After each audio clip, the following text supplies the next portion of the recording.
So guys, we just had the 2006 Chevy Montana, or no, I mean Pontiac Montana towed in. Customer said it overheated yesterday. Said I have to charge it because the batteries ran down from cranking. Look at that, 6.5 volts. I came in here real quick because he said it was spraying out of the radiator. Let's see if you guys can see this. There's no fins left on this radiator fan on this side. None, like even part of the inside's missing. See that? Nothing. And the bottom's broke over here. The bottom, there's nothing there. And if you look, I don't know if you guys can see this. I'll try to get you guys in here to see. The fan went through the radiator. I don't know where all the pieces are. There's no pieces here that I can see. And this side has a broken fan blade. So I'm not real sure what happened. I don't know where all the fan blades are. Unless they're laying behind this thing. But he said he put water in here. I took the cap off here, and there's none in here. So it must have all ran out because the radiator has a hole in it.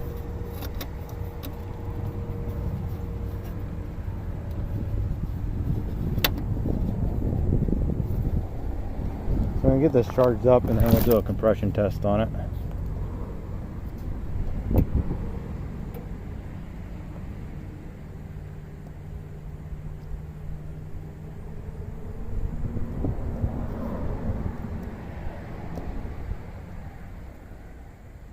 I guess I got to condition it first.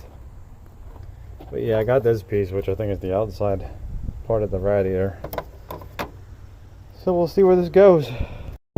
So guys, got the radiator, well, I got the fan out on the Montana, and you can see where the blades hit and went through, and there's shrapnel from the blades.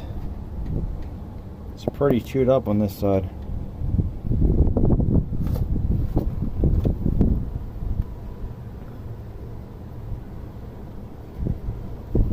And then here's the fan.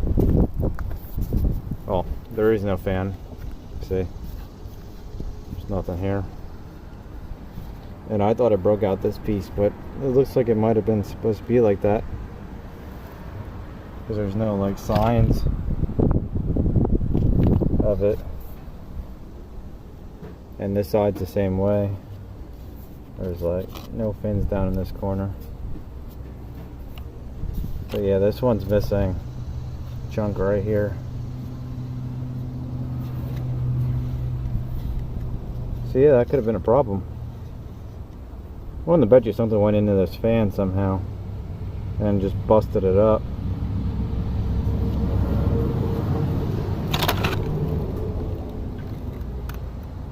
There's the other side.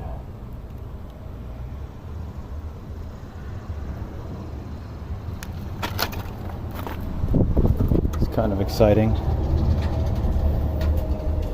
I've never seen anything like that on a car. Look at all the pieces in here. Pull these out.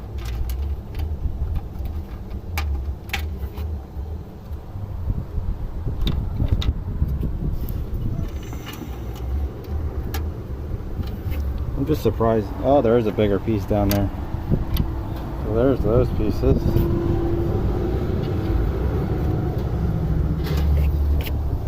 Kind of surprised it didn't like take out any hoses. There's more, and here's a big piece. That's a piece of blade. Yeah, and the way that broke off, kind of looks like something went into the fan.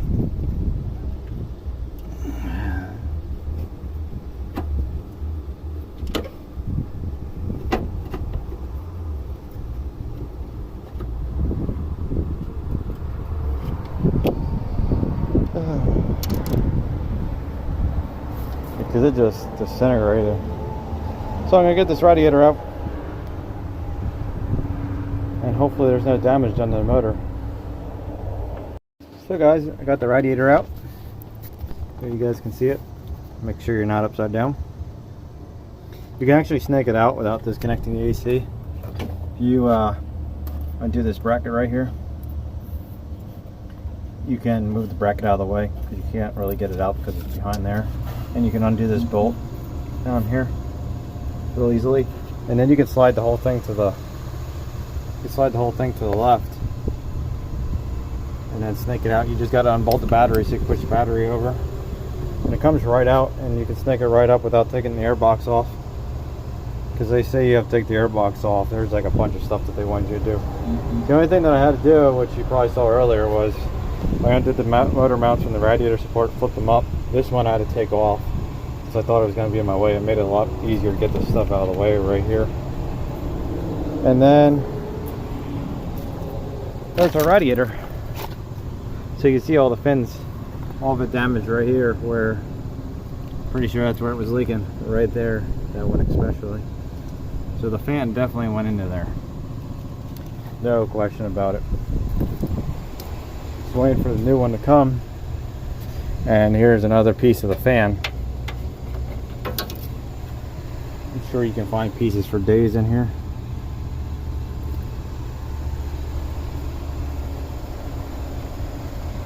But yeah, that's a piece of the outside.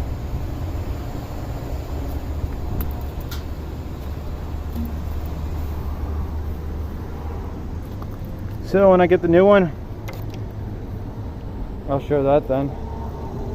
Did that hit the condenser?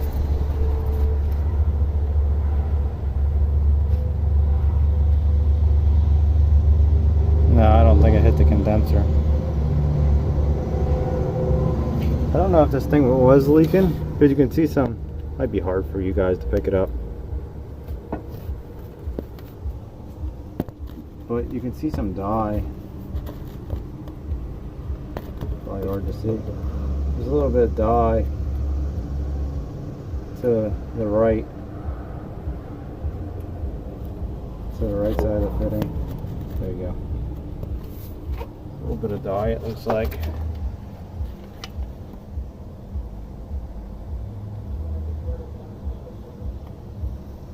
I don't see any obvious spots where it could be leaking. Just looked like there might be dye on here.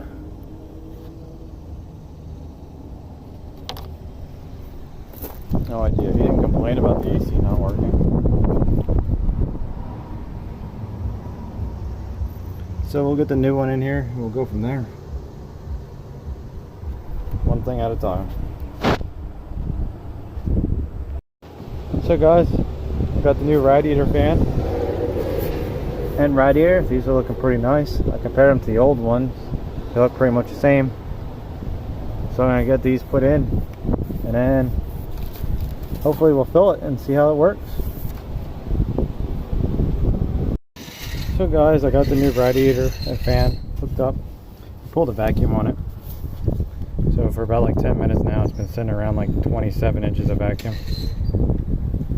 Everything's all hooked up. I still gotta tighten up all the bolts for the mounts and the braces. I didn't tighten them up.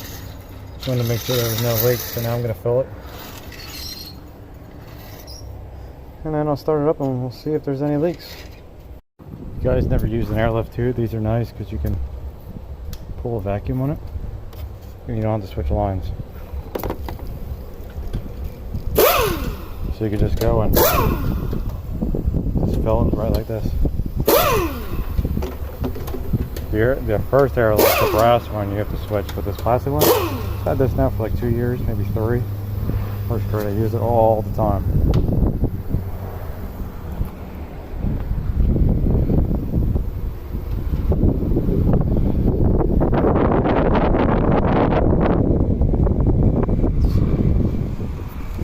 Sorry about that.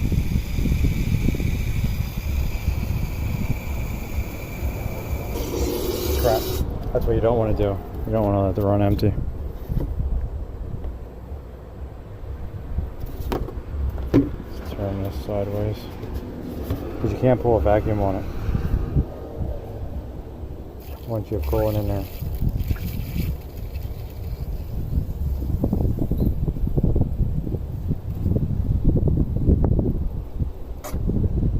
There we go, right at the end. Let me sit you down, switch bottles.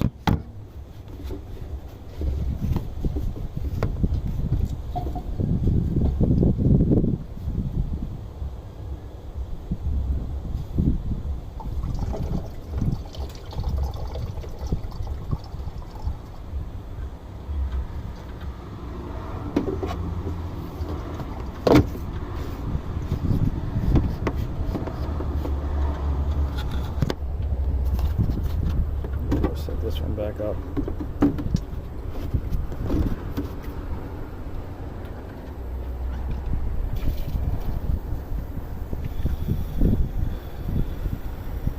I have more coolant coming because this calls for over 2 gallons.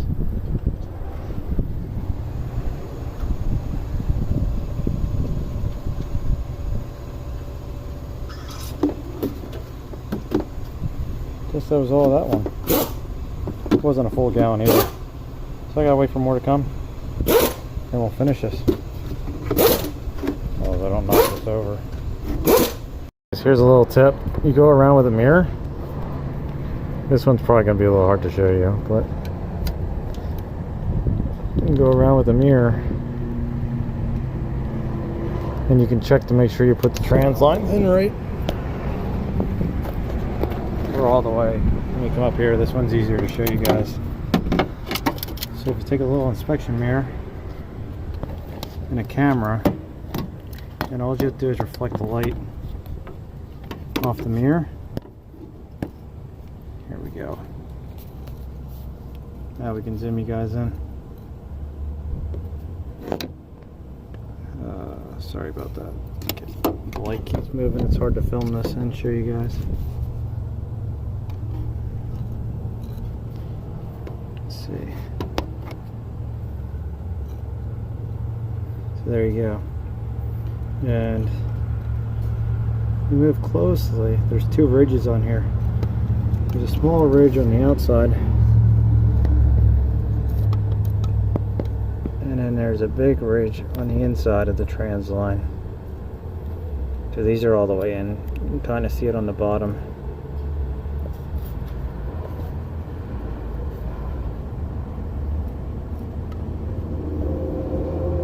But yeah, these are all the way in. The ridge is behind the yellow. So it's on the side facing the radiator from the yellow. So these are all the way in, and I tried yanking them out and they didn't move, but I usually look at them with an inspection mirror to make sure. And then you gotta slide your caps back over. Most people forget this, so I see a lot of cars come in this way. But I gotta find the cap. But there's black caps that slide over top of these. Let's see. I know they're on here. Slid all the way down.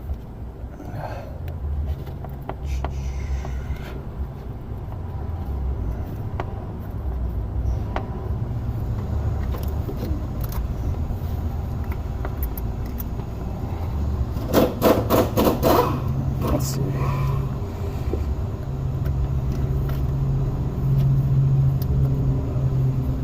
I gotta set you guys down so that I can grab this.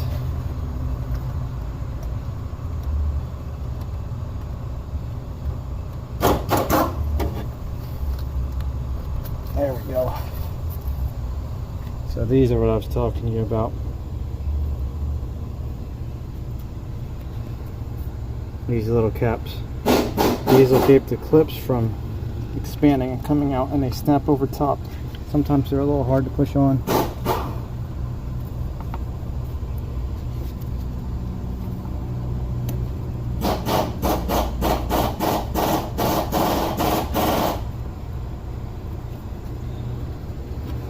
See.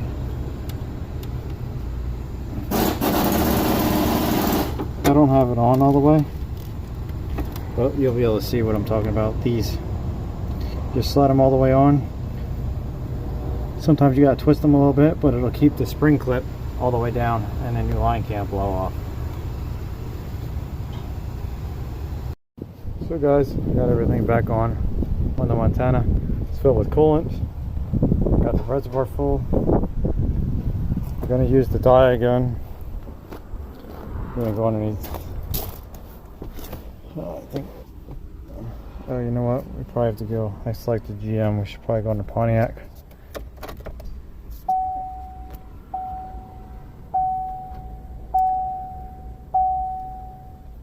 It's and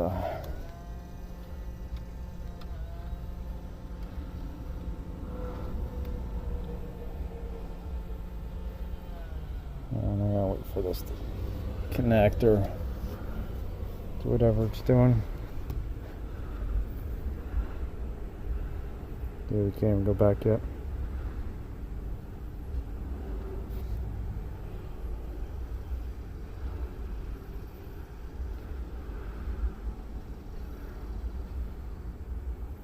Usually this connects really fast. I wonder if there's an issue down there.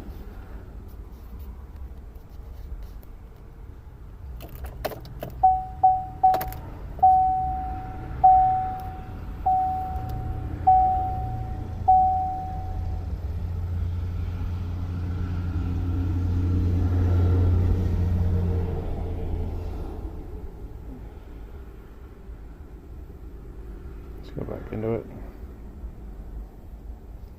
Diagnose. Let's go down to Pontiac.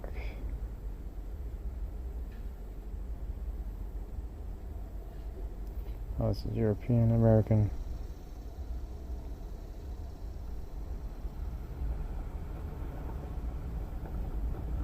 Huh. Guess we only have GM as an option.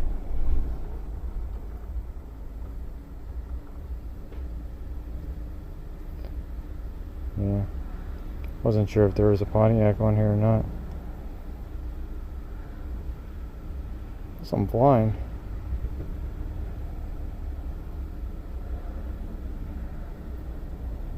No, but it has Cadillac.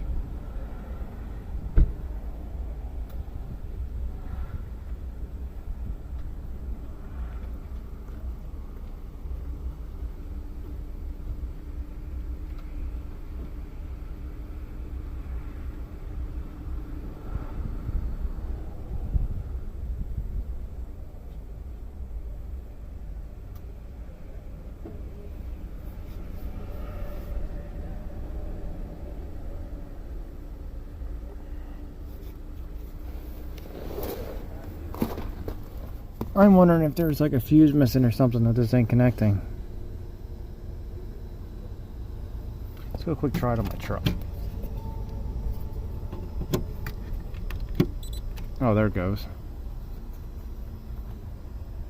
I just heard it beep.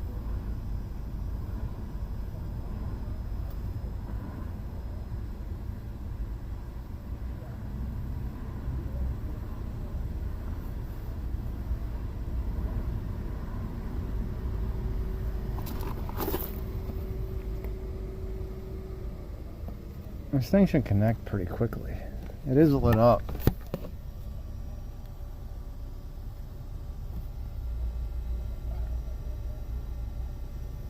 The light is lit, so this could not pair.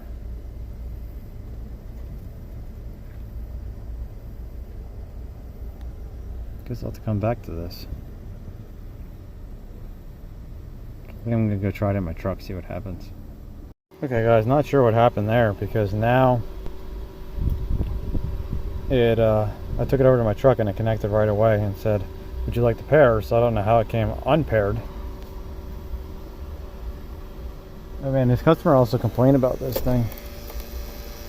The DVD player will turn on its own, you can hear it. Don't know why it's making that noise, but that was another complaint. Got a couple things we got to diagnose with this thing.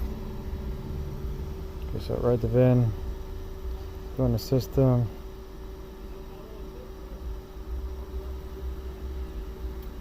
I don't think we're going to find any codes because he did run the battery down to what was it, like 7 volts or something?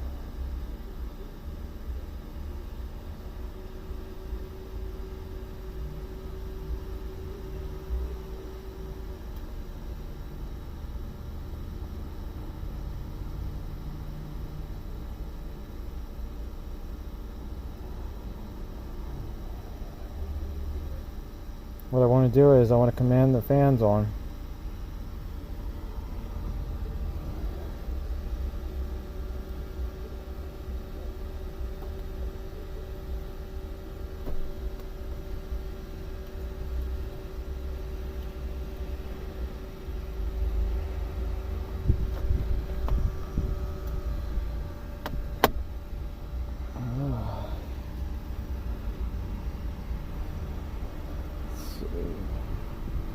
Oh, I did system scan. Sorry about that.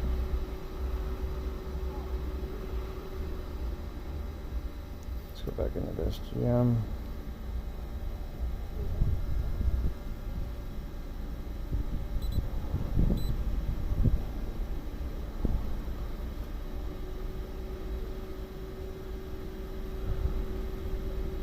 The system scan takes forever on here.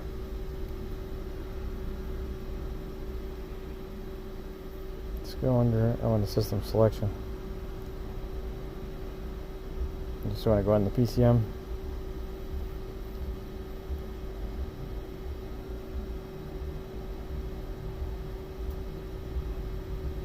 I never understood why when you go underneath the PCM on a GM, it asks you like what radio it has. And then sometimes it'll ask you for the weight like 2 or 3 times.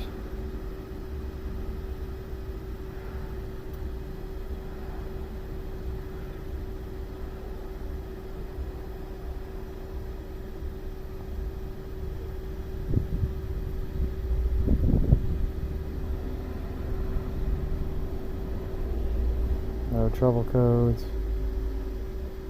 Oh crap, went back too far. Here we go. Low speed and high speed fan. On low speed, I think we might have to turn it on.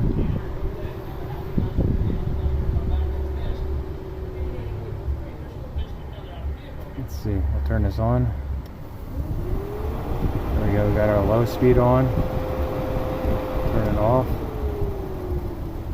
We'll go back.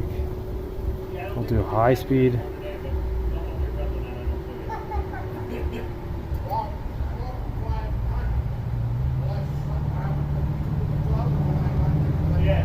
Turn the high speed on.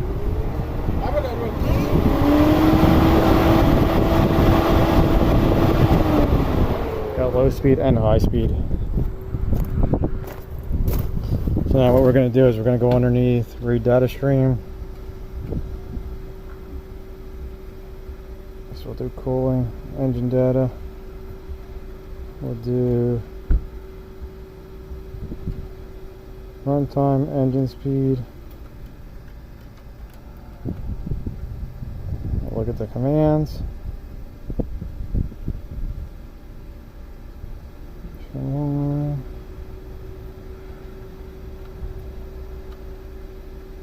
Startup coolant. Oh, look at this. And I guess we'll look at the AC. I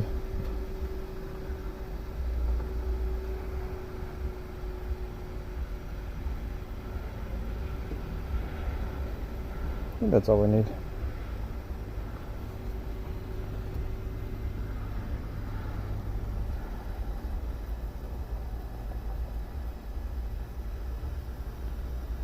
Now watch this, I'll probably start it and this will probably drop out. Well, it's all on one page.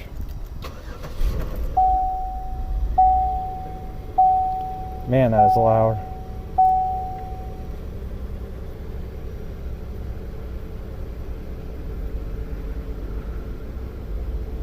So guys, I'm just gonna let this sit here and we'll come back in like 20 minutes or so and check it. So guys, the car's been running now for 40 minutes. It's been like rock steady. Coolant temperature goes up to like, I think it's like 225, and then the fan turns on, which is normal for GM. And I thought there might have been an issue with the battery voltage because it was reading like 12.5, the battery read 12.5, and then it went up to 13.7. Not sure how that works on GM, well, on like a van like this. I don't know if that's normal or not, but that'll be an issue for another day. I gotta slide this battery over because I realized it slid over this way too far. It's on the radiator hose, but everything seems to be good.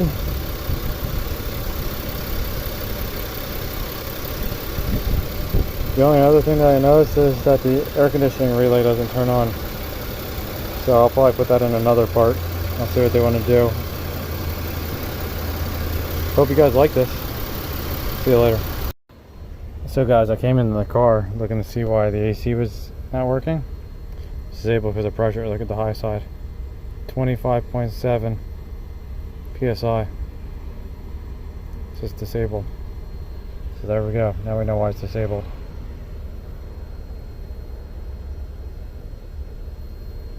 Let's see our temperature gauge goes up. I think it's right about now. The fan should be turning on. Oh look, fan is on. So now it's going to bring it back down. See, we're at 222. So there you go. You can see it working. And I think it brings it down to around like 205 or 203. See, temperature's dropping.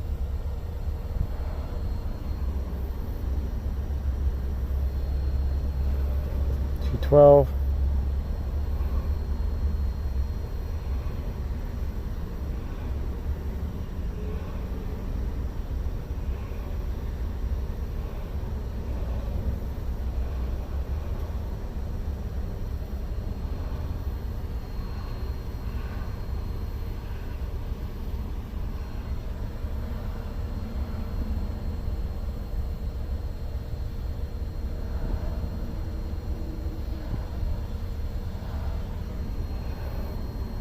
There we go.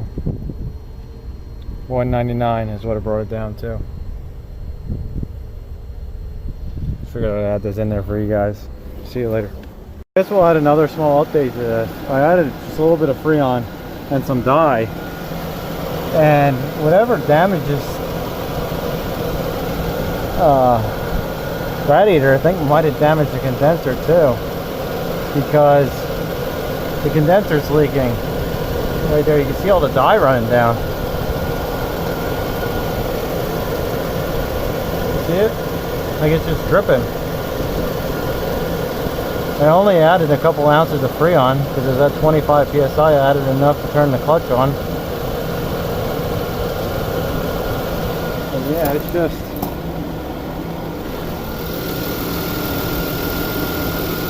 it's just leaking out, so I don't know what damaged it. But it's coming out the front side.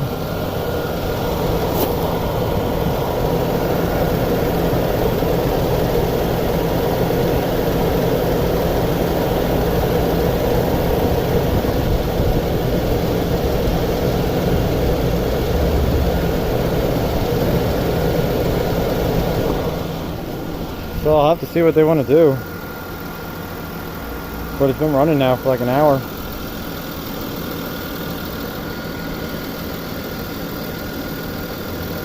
See, temperature staying at 195 with the AC on. Battery voltage is at 13.8.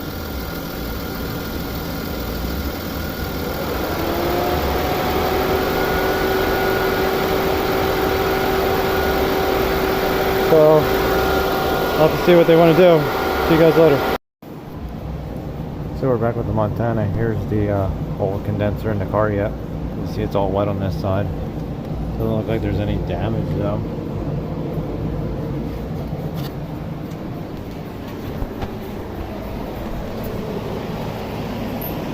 So guys, we got the new condenser in. You can't really see it, but pull the vacuum.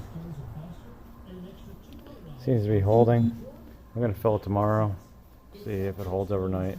Now these gauges are a little off. Usually when it's down around like 26 or whatever, that's actually like 29 inches or whatever this vacuum pump pulls. So I only use these for filling. So guys, I got the van charge. Use my little drug scale here to weigh the cans. These are the self-sealing cans. So I'm fully charged. Got a little extra in there. Going for 8 ounces. Well, and got 7.10. So I think when I calculated, that's like what, a 2% overcharge. Because it's supposed to have, I believe that's 37 ounces when you convert that. So 37.2 or 38. So I think it'll be good to go. We can see the windows frosting up. It's pretty cool in here. So I think it'll be good to go. Hope you guys like this video. See you later.